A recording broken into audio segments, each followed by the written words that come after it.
Okay, thank you for bearing with me. All right, so a fact. 37.5 million workers are going to retire in the next decade, yet only 21 million workers are going to replace them. Kind of a sobering statistic. This is a national statistic and not a state statistic.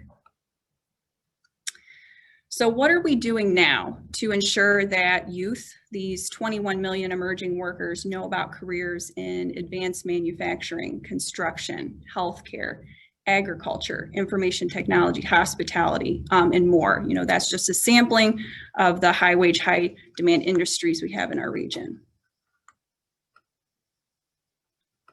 You might have seen this study that came out in the Traverse City Ticker a couple of years ago, an economic study that came out. Again, it mirrors, you know, our region mirrors what's happening in the United States. You know, the top industries that we're seeing the most increase in the amount of jobs becoming available are healthcare, retail, trade, government, hospitality, manufacturing, and construction. Those are the hot jobs, the in-demand jobs in our region. And yet again, you know, we see this large group of retiring workers, you know, leaving the workforce, and then millennials, ages 20 to 34, you know, in our region specifically, that population is below average. But again, that's mirroring what we're seeing nationally. So I don't tell you this to give you gloom and doom. I tell you this because we're doing something about it. You know, what are we going to do to make sure that we encourage youth in our region to live, work, and play in Northwest Michigan? You all know there are good jobs here. We want to keep the youth that are graduating from school here in Northwest Michigan. So what are we going to do about it? What are we going to do to keep those youth in Michigan? Well, we're going to put together an event called MiCareerQuest that's going to showcase all of those high wage, high demand jobs right here in our region, to showcase those so youth don't feel that they have to leave the region or leave the state to find that they have opportunities. So I'm just going to share a video from the 2019 event with you.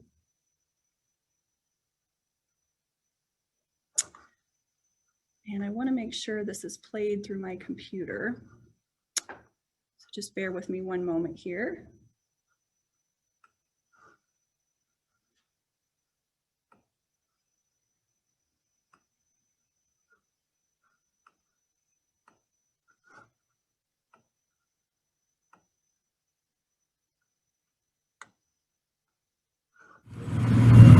Today we're at the Grand Traverse County Civic Center at MiCareerQuest Northwest. It's an event that brings hands-on activities to students, and we're from the industries of manufacturing, construction, agriculture, hospitality, healthcare, and IT. We have 60 employers representing over 100 different occupations. We've targeted all 9th grade from the 10-county region, that's 30 districts. So we have just over 2,000 students. The whole purpose behind this event is just to get the students and the employers starting conversations about these occupations. We have so many different areas that are in need of employees, and so what our goal is to get these students in the room with the employers and get the conversation started, see what their interests are and if they want to take a different direction. So this is definitely not a job fair, and it's not a career expo, and the difference is that today we have employers who are engaging students with a hands-on component of that occupation so that the student can touch and feel what it might be like to do an activity related to, let's say, a mason or a programmer. So it is that really embracing that hands-on activity to really get the students engaged and let them get a feel for what that occupation might look like. We have students that need to get out there and talk to local employers. They need to get out and learn what careers are available for them out in the future. And it's really important for them to not only be from, you know, we're from the Cadillac area. It's important for them to get out and see what Traverse City has to offer, what the Northern Michigan has to offer for careers. To get the students in and talk to a lot of employers, you know, not just in the healthcare field, but in the construction industry and the manufacturing industry.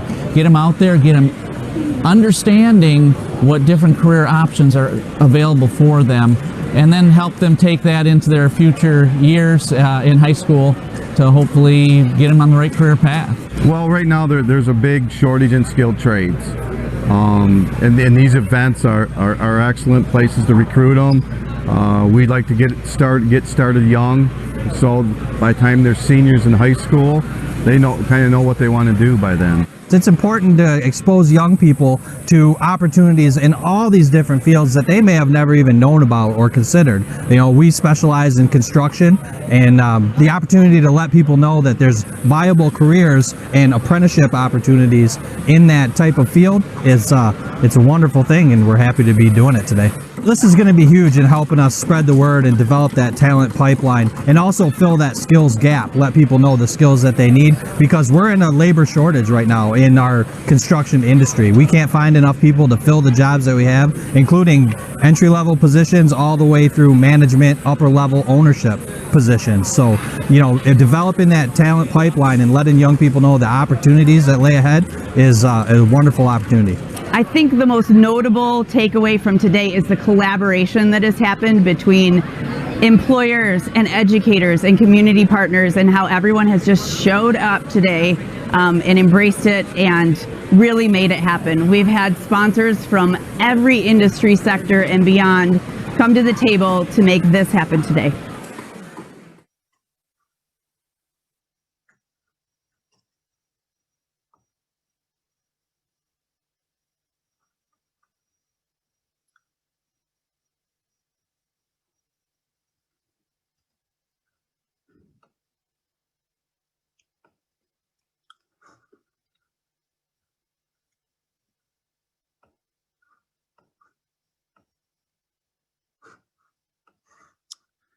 All right, so again, that was just a sampling of our 2019 event. Obviously, our 2021 event is going to look a little bit different, but the things that haven't changed is making this an engaging event for our youth and exposing them to those high wage, high demand careers. So that certainly has not changed. So a little bit more about our 2021 event. When is it going to be? Mark your calendars for May 12th.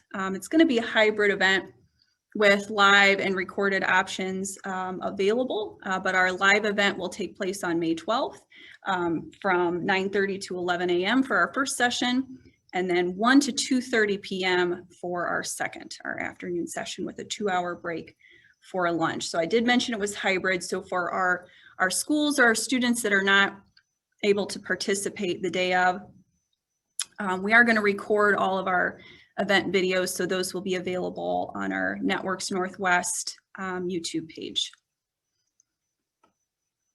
Who's participating? So you might notice, if you were here at our 2019 event, this is double the amount of students that we are expecting to have. The reason for that being, our 9th graders last year missed out on the event. So we're opening this up to 10th graders, our last year's 9th graders, so they can still participate and get that career exposure. So we're doubling that number. We had 2,000 9th graders at our 2019 event, and we're expecting 4,000. Because again, we're removing that barrier of transportation. As long as students have internet access and a device, they can participate in the event. 50 exhibitors is our hope. We're going to use breakout rooms or some similar feature to give exhibitors essentially their own room, so to speak, their own exhibit that they can play a video. And we'll talk more about what those exhibits will look like later on. And in order to make this a success, we'll need 50 plus volunteers. You might be wondering what a volunteer does at a virtual event, and we're certainly going to talk about that a little bit later on. But we're going to need all 3 of those partners to make this event a success. So as I said, we're going to have 2 sessions. We'll have a morning session and an afternoon session. We're also going to have an opening and a closing session. That'll be really important to go over, how the event's going to look, some housekeeping rules, answer any questions. Those opening and closing general sessions will be very short, about 15 minutes. But that's what the day of the event is going to look like. Where? Well, it's going to be virtual, as you know. Our first choice is Zoom webinars, and we have chosen that for a couple of different reasons. Zoom is a very user-friendly. Many people are familiar with Zoom. We are going to provide trainings for those that are not. Zoom webinars gives an extra layer of security for our students. So in a webinar format, other students cannot see each other's video. They cannot see each other's chats. They can only see the exhibitor and what the exhibitor is presenting. The exhibitor will be able to see students' video feed and chats, but other students will not be able to see each other. Zoom has that security there. The reason that we say it's our first choice, Zoom has currently not released the breakout room function for webinars. They are planning to release that in March, but that is pending. So we are looking at some other options. We are looking at WebEx, Adobe Connect. Regardless though of what we decide to go with, it's going to be a video rich, security compliant, and easy to use format. We really want it to be easy for the schools, the employers, and the volunteers. We really want our exhibitors to just be able to log in and present. We don't want a lot of pre-work for them. And of course, student security is of our utmost concern. So at the closing general session as well, we're going to test students' knowledge and see how many rooms they visited. We'll have some prizes, and those will be based on scores for a game that we're going to play, probably a Kahoot, that will ask them questions of different industries and occupations that they saw in those breakout rooms. We'll have 10 prizes available. Those prizes will be related to the occupations that they saw in those different breakout rooms. So we're going to do a demo now.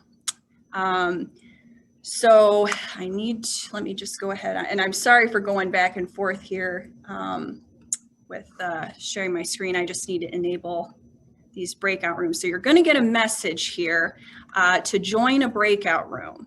I'm going to ask our breakout room exhibitors to go ahead and move towards your breakout room at this time. Everybody else, all the rest of the audience, I'm going to ask you to stay for just one more minute while I go over how this is going to look.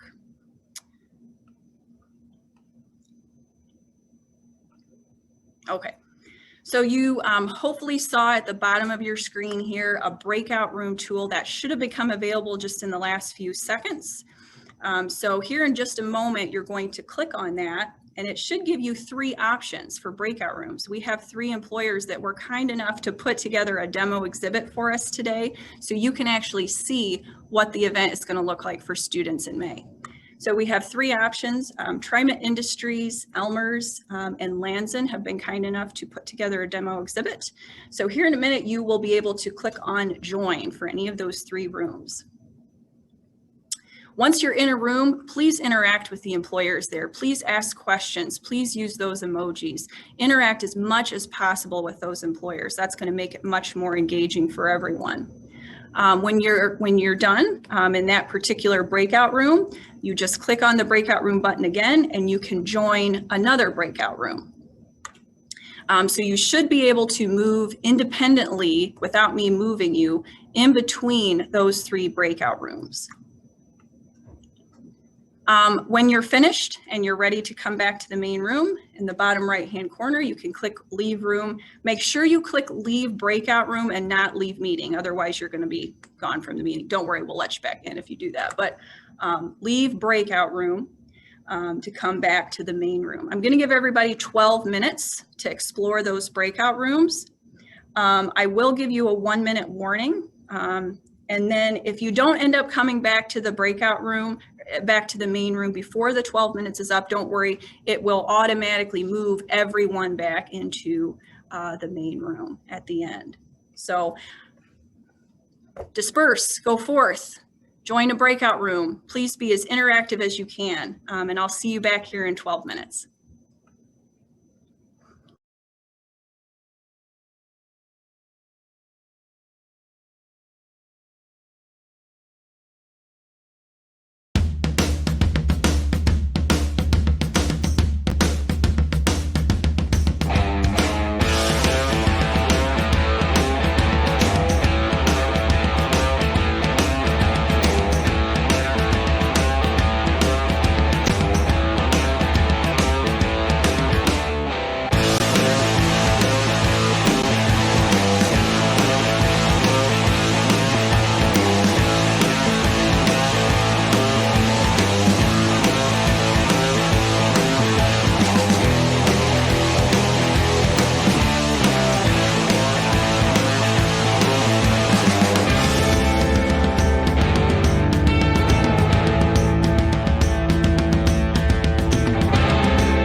Good morning and welcome to Lands Incorporated.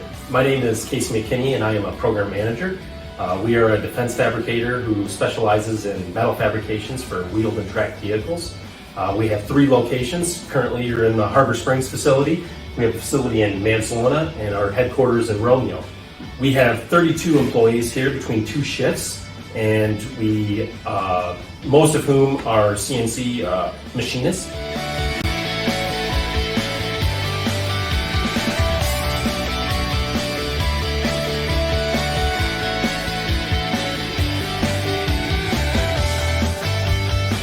Good afternoon, my name is Aaron Hess and I'm a programmer for Lands Incorporated.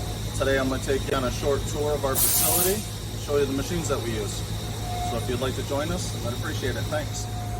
So in our facility we have 16 CNC machines. 9 of them are 3-axis vertical machines. We had recently purchased 4 new machines upon starting our new facility here. We manufacture anything from stainless steels all the way to armored titanium, armored steels, mild steels, armored aluminum, and 6061 aluminum. Our manufacturing space is 20,000 square feet with the ability to add on if need be. We have a 4th-axis pallet changing machine. This allows us, when set up, to change parts out without having to wait for the machine to stop. The pallet comes out on the same door. We have 2 5-axis machines. One's a DMG mooring, and one is our UMC 1000 Haas machine, one of our newly purchased machines. We also have 2 5-axis lathes. One is a DMG mooring, and one is also a Haas. Multi-axis milling and turning on these machines. This machine features a bar feeder so that we don't have to hand load the parts.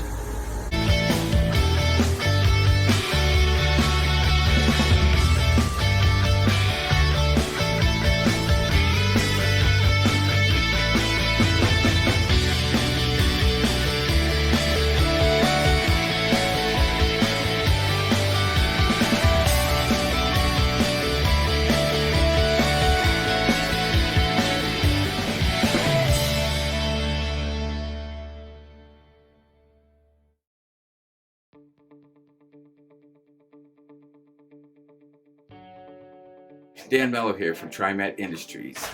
Today we're going to walk you through our shop and show you all the different opportunities there are in a metal manufacturing shop.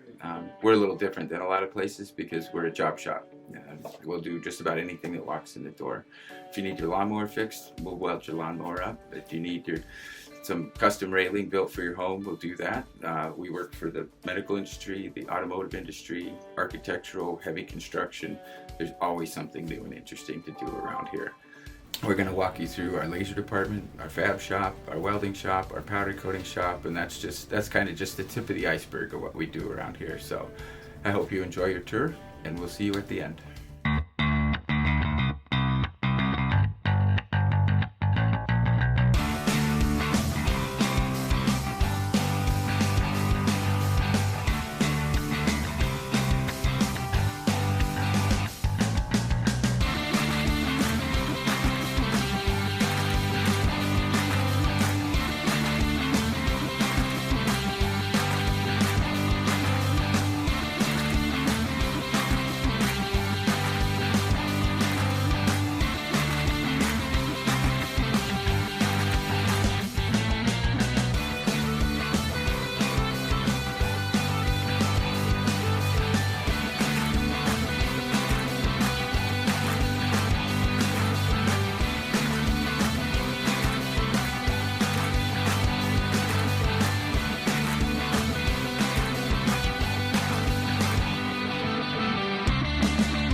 So that's it. I hope you enjoyed your tour at TriMet, and I hope you had a good time, and I hope you learned something.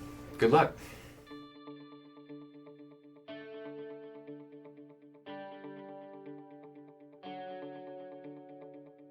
Masks.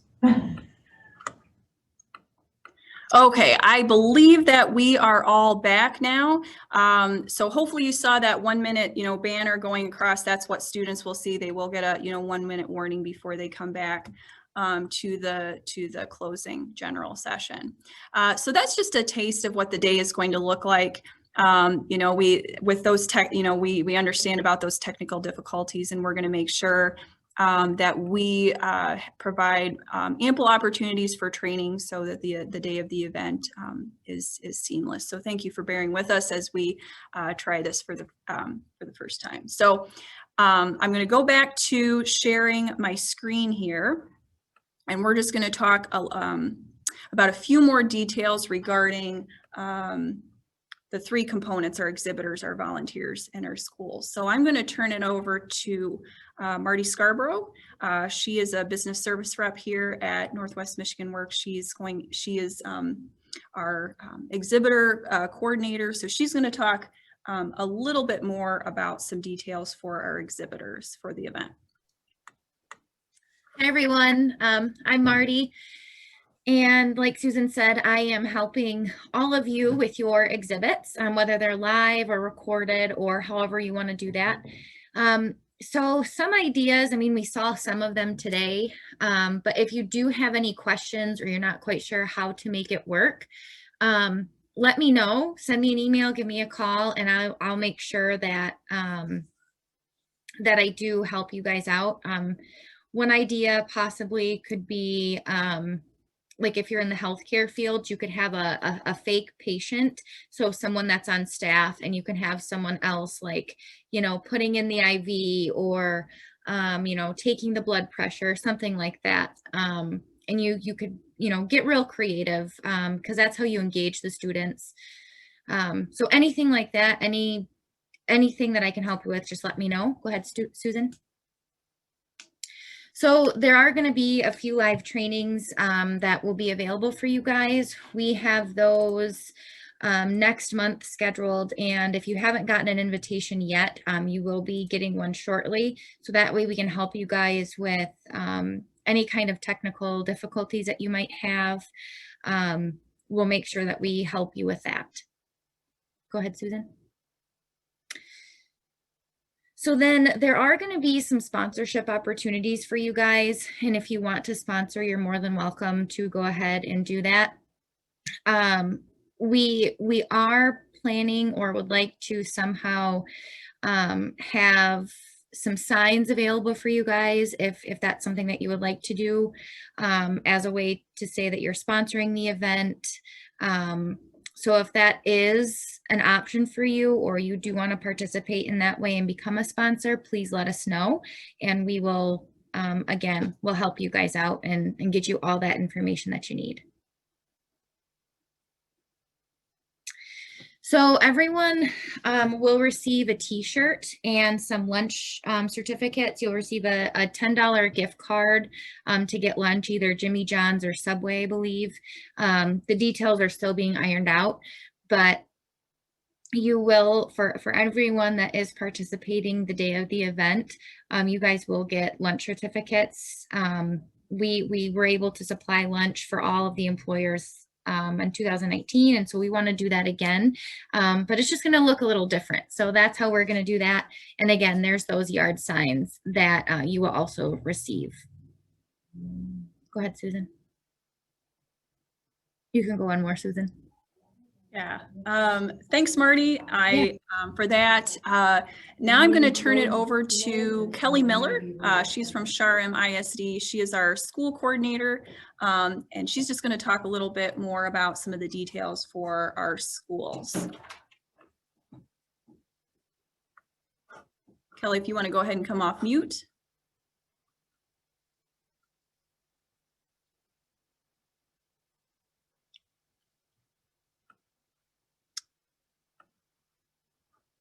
Have we lost Kelly?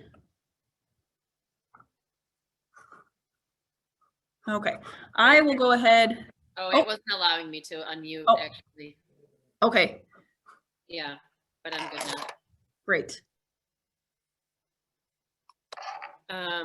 Yeah, so as far as the lessons are concerned, my name is Kelly. I work with the Sharm ISD. I'm on the career and technical education team, but I'm in a K through 12 career and college readiness position. So as far as the pre-lessons are concerned, I don't know if any of you have ever worked with those who are an educator, have worked with the career cards, but we find those very successful, even all the way down to 6th and 7th grade, as a mini icebreaker to start talking about all the options after high school, specifically those correlated with the Michigan career pathways. So basically it's just a career card matching game. And normally we have 36 careers that 6 of them fall under each of the pathways. But for this, we're specifically going to recreate those career cards, and we're going to target specific positions within the businesses and manufacturing or manufacturers that are participating in the event. So they'll be really, really specific, which is awesome. And then as far as the post lessons, we have a scavenger hunt that the Sharm ISD actually uses a career assessment tool called Zello. Some of the school districts that we're going to be working with also use that. There may be some other career assessment tools that you guys are using. So we're going to, what am I trying to say, Susan? We're going to try to, the scavenger hunt is based off of questions off of Zello, but if you're using a different format or venue, we're going to gear that scavenger hunt towards whatever career assessment tool that you guys are specifically using. So yeah, we have some pre-lessons that we're going to prepare and make sure that are in the hands of students. And then we have post lessons as well. Oh, and then the survey that we're going to do as well for those students that are participating. We're also going to allow them the opportunity to thank a specific employer that caught their eye, or maybe there's a specific position within a manufacturer that sparked an interest for something that they want to learn more about.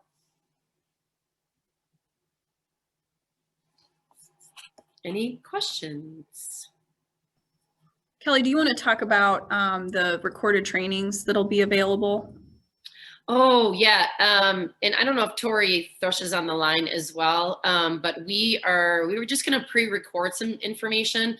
Also talk about kind of like getting the students prepped for the event, what to expect. And then we will also have questions in case they are in or online in the actual webinar or the Zoom. And they, you know, some of these are just basic common things that we know, but just basic questions that they can ask an employer. So we'll have some pre-recorded recordings that we're going to hand out and that the teachers can show the students before they even attend the event. And so with live transcription, I don't know if you have seen that feature in Zoom, but it's really cool. I can turn it on now for you so you can see what that looks like.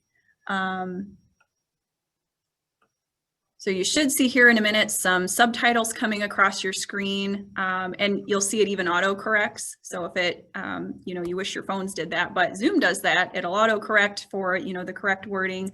So that's going to be a great feature that we're going to be able to use for students that need that. I'm going to go ahead and disable auto transcription at this point. But there is a feature on there. If you see the auto transcript button at the bottom, you can actually hide that. So we are going to leave that on for our students at the event, but students that do not need that, they can hide it. But I'm going to go ahead and disable at this point. And then students will also be eligible to win prizes for participation. So I spoke about that a little bit at the beginning, but there'll be 10 prizes available per session. And we're asking, that's part of our sponsorship. So exhibitors, when you register, you will see a flyer that has all of the sponsorship opportunities. And one of those will be a prize sponsorship.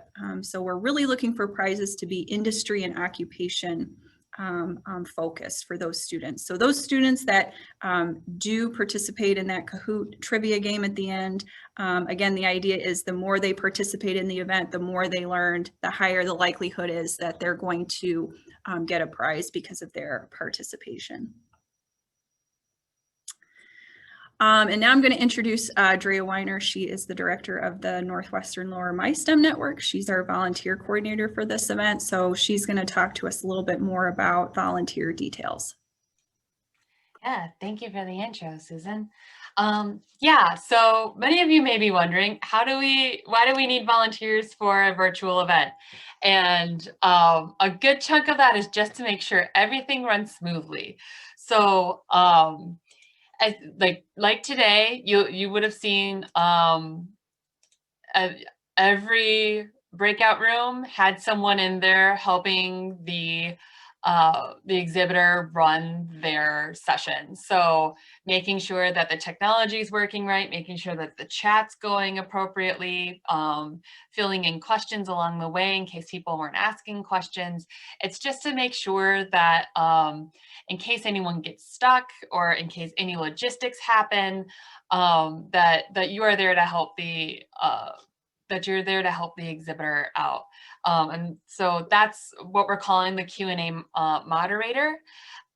We also have another volunteer role called the timekeeper, which can be the same person, but it's just to make sure that you're staying within the time frame and that in case you get in a really wonderful in-depth discussion, you've got someone who's just like, all right, we got 5 minutes before we all get pulled back. That way you don't have that awkward conversation and then get pulled back into the main room. And then our last role is the friendly helper. So once again, that's also just tech support. So you're ensuring that the recording has been selected, you're making sure that closed captionings and transcripts are turned on, you're remembering to thank people who are all involved. And this can be multiple people in the room, or this can be just one, just depending on people's comfort level and what they believe their capacity to be. And then I'm also there for any technology issues. I will be bopping in and out of sessions to make sure that everyone is comfortable and that things are working right, and that we know, in my session, the receiving end of the video wasn't necessarily the greatest for people. So that's something that I'm gonna be going through and troubleshooting to make sure that that doesn't happen on the day. But yeah, if you have people who may be interested, let me know. I'm going to be recruiting people from now until we close registration.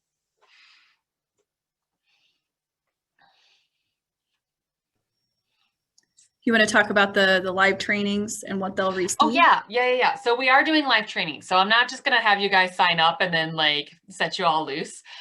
We will go through and do some live trainings and some demos for people. And if you want to demo with me over what it means to be a supporter, I am running multiple workshops to do that. So feel free to join those. And then you'll also be receiving a t-shirt and a lunch certificate for the day as well. So yeah, what questions might people have?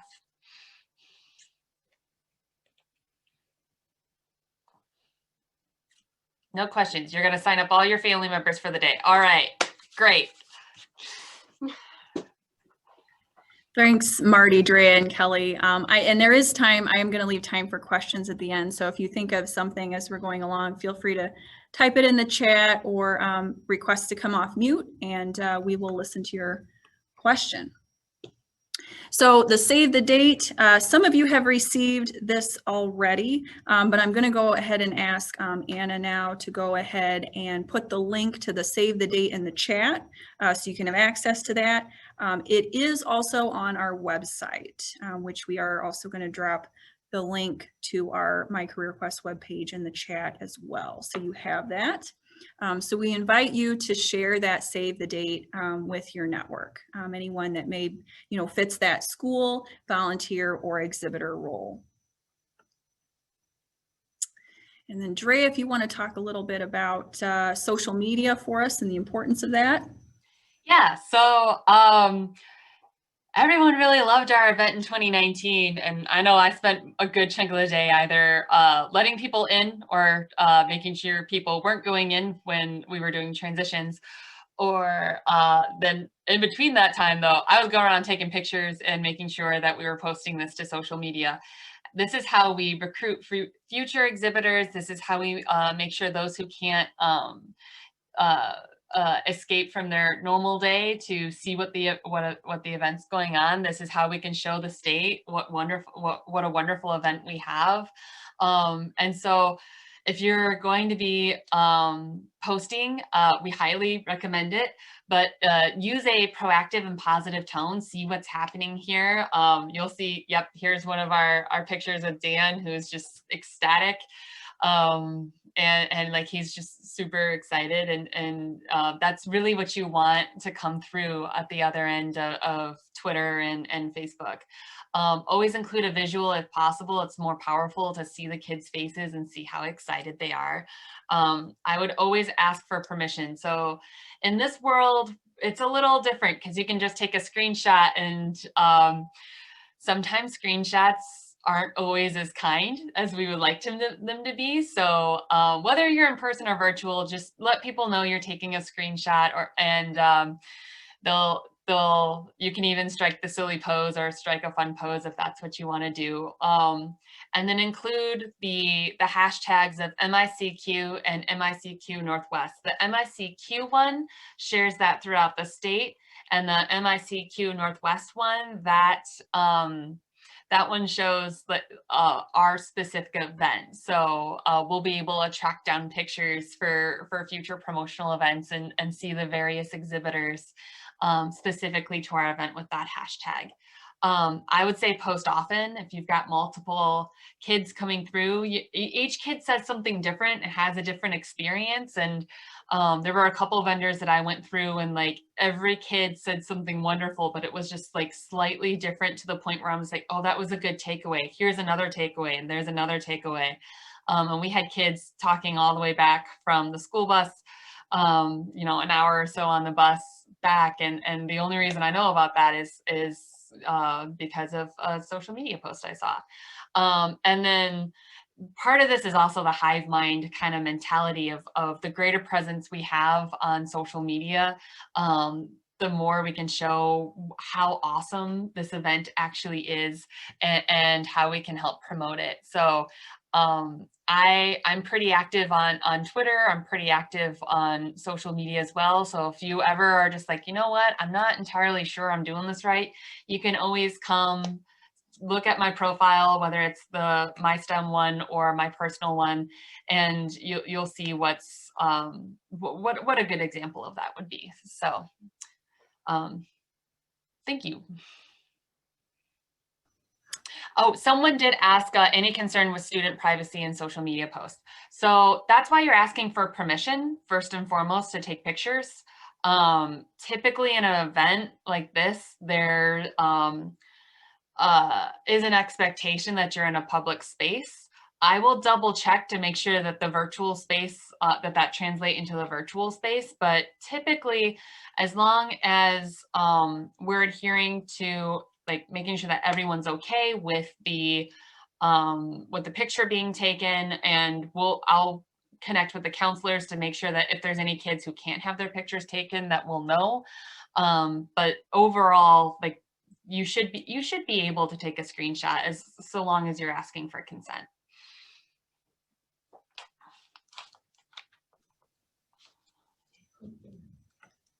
All right, thank you, Drea. So next steps, and again, we are going to have time for questions at the end. I think there was a comment in the chat about we did have you have to request to come off mute. So we are going to have plenty of time for questions at the end. You can either type those in the chat or request to come off mute, and at the end we'll take you off mute. So registration opens today So I think if it didn't already happen, the link to our website, our webpage for MiCareerQuest is going to be going into the chat here. It is nwm.org/MICQNW. There are links on there for exhibitor, school, and volunteer registration. Those are all open today, so you can jump off right after this meeting and register. Not saying you should do that. Actually, we hope you do that. So registration opens today, and it will close March 26th at the end of the day. So training, we all know training is important, especially in this virtual world. So training will be available for schools, volunteers, and exhibitors. That will be, you will see a question in the registration about what date for training you would like to attend. So we are planning to do plenty of trainings. So we just ask you to register, of course, and then also spread the word with your network. So we talked about social media. You have the save the date now, the link to our website. So we do ask you to share this with your network so we can get as many students, exhibitors, and volunteers as possible to make it successful. So my contact information is here. I think most of you probably have that, but if you don't, here it is. And I'm just going to leave this up for just a few more seconds, and then I'm going to stop sharing my screen so we can get to some Q&A here. So, okay. All right. So what questions do you have about the event? I have a question on duration. Before you had pods that kind of moved through. Are you still, perhaps I missed it in the presentation, but are you still planning on some kind of coordinated effort to move them in groups, or is it a free-for-all? It is kind of a free-for-all. We're going to have a 15-minute opening general session at the beginning. And then they'll have an hour to move between the 50 breakout rooms.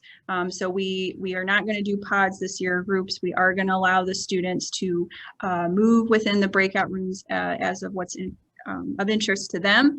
And then the last 15 minutes of the session will be that closing general session. We'll thank sponsors, of course. We will do that trivia game, award prizes, and then that will be the end of the session. So actually this year it's about a 3-hour commitment for our exhibitors, because there's that 2-hour break for lunch and then the last hour and a half. So.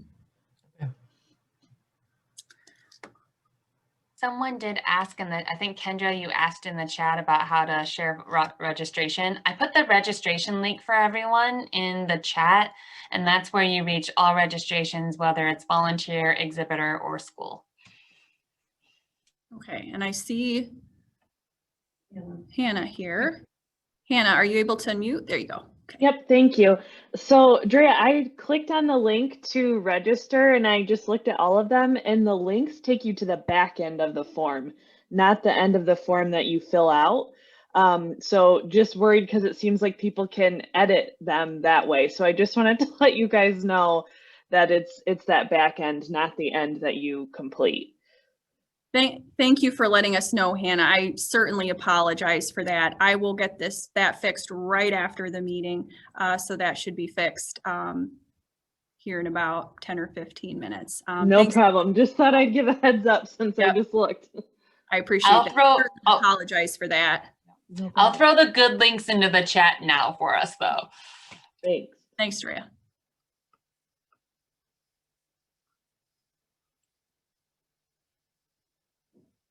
Any other questions?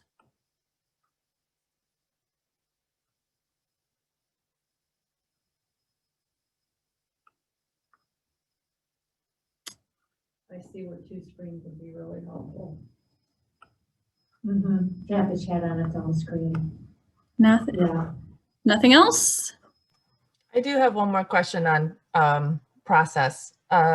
So if we're having to ask permission to be unmuted, are the participants going to have the same issue where we have to physically unmute them to be able to ask questions? Yeah, so that's a great question, Tanya. We're going to be using webinars, which is or WebEx, something where it is a webinar format. So within that format, you have 3 different categories of people that are attending. You have your host, you have your panelists, which all of our exhibitors and volunteers would be panelists, and you have attendees. The nice thing about webinars is you automatically put people into those certain categories, automatically gives them permissions.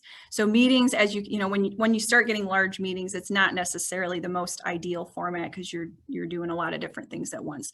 With a webinar format, our panelists will automatically be unmuted. They will automatically be able to share their video. We won't have to assign those permissions within the event. You'll automatically have those. So our attendees, of course, will not have those. They won't be able to see other students. They won't be able to share their screen or come off mute or anything like that.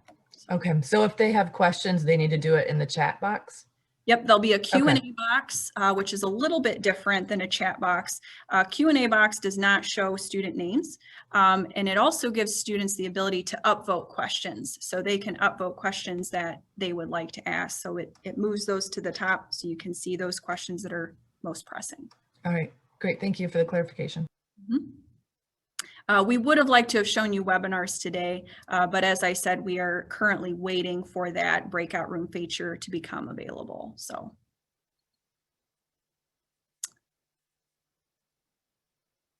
Any other questions? And thank you, Dre, again for putting those links in the chat. We will get those updated on the website right after this meeting, but if you really want to register right now, those links are in the chat.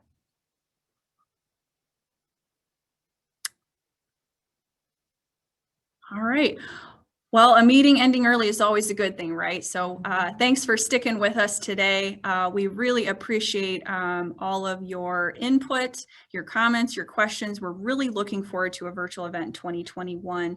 Thanks again to our exhibitors today, Elmer's, Lanson, and TriMet. You guys rock. Thank you for putting together a demo exhibit today. It really means a lot. So we'll be in touch. Please register by March 26th. You can reach out to any of us with any questions you may have, but otherwise we'll be seeing each other soon. Thanks again and have a